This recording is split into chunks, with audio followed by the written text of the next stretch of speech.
Greetings, Mr. Morris here. So we're doing this ecosystem diorama to help describe the living and non-living parts in the ecosystem, the biotic and abiotic factors or parts. And so the gist of it is they need to color their picture or color their diorama, the living things being one color, the non-living things being a different color. And then on the back of their diorama, make a chart describing those living and non-living parts of the ecosystem. I'll have an example of that posted as well. But first, I wanted to do a video on actually how to make a diorama. Now, I'm sure you've made one before, but some of the students had a little trouble with it. So let's go over it together, and I'm going to start with one of the harder pictures. It'll be this one. Okay, so notice we have some layering here we can do. So the first step is to pick out your front layer, and it's usually be down lower. And so I'm going to pick out this as my first layer of the ecosystem. These plants right here, the snail, and that hill right there. Okay, so let me show you how I'm going to cut that out, and then how to pick out the next layers going back. Okay, so here's my front layer all cut out.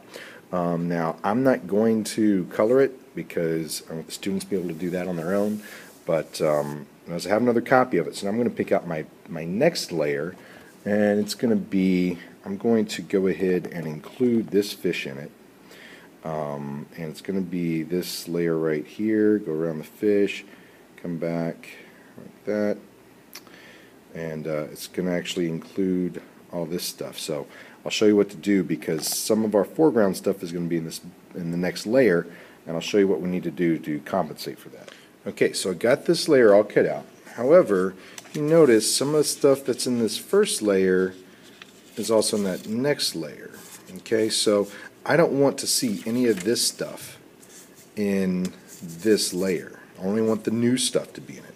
So what I'm going to do is I'm going to take this and basically cover up all this stuff with some blank paper, and so that I only see the new stuff that I want. I'm going to basically eliminate all this stuff from this layer.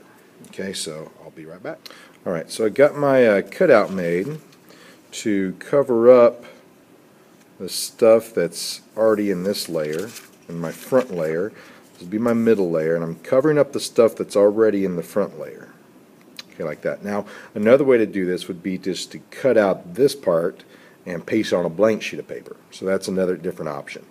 Now, it's also important if you cover up anything and you need to draw, you might need to draw in lines.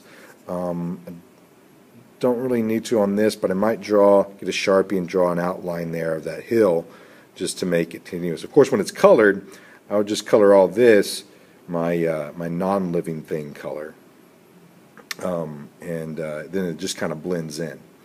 You can see it on the example I did with the turtle. The stuff in the background that's not a living part of the living thing, it just gets shaded in, so it kind of all blends together. Alright, so now I would paste this down to this in color, and so now I have two layers. I have my front layer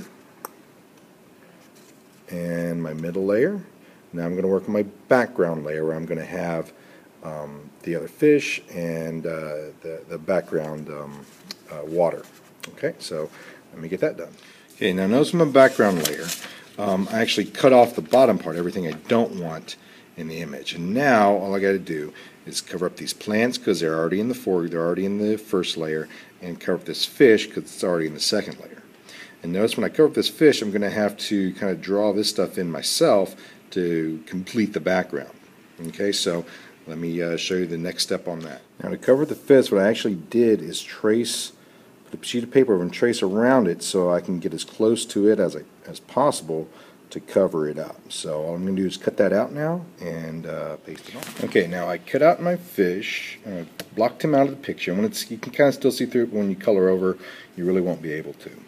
And I also went ahead and glued it down to a sheet of paper to actually, so it can stand in, so I can color in the background. Another thing I need to cover up are these leaves right here.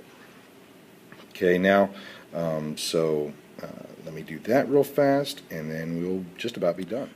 Alrighty, so I got my stuff covered up. Now what I need to do is draw in where I covered up stuff I need to see. So like right here I need to draw in these bushes, and then right here a little bit for this whatever this is over here, and then I think I'll just about be done. Alright, so here it goes, my completed background layer with my fish and bush edited out and new backgrounds drawn in. So now all I got to do is put all these layers together. I got a background layer, I've got this layer right here, I've got this layer right here. Oh, I need to go back, oops. Oh yeah, this is covered up by this. Okay, there we go. And I just need to get that glued on, and then we'll see how we put it all together. Okay, so I got that cover up glued on. I even drew a little bit of something that was covered up there. So now I got my front layer, my middle layer, my back layer. Let's see how we can stand them up to make it come alive in 3D. Okay, so here we have, I've made a little base here to hold my diorama just out of. Now you can use a shoebox, but I just used cut up some manila folder, and I've pasted in my background. So now I just got to do the foreground layers. Now the background can be pasted directly to the back of the stand, but the foreground layers got to be pasted to the bottom of it here. So to do that, you're going to need to fold it to make little tabs, and then glue those tabs down. So let's get that completed, and you can see the finished product. Okay, so here we have a completed uncolored diorama of our underwater ecosystem. And we have 3 layers. We have the front layer, the middle layer, and the background. And took a 2D picture and made it 3D. And of course, the point is to identify the biotic and abiotic factors.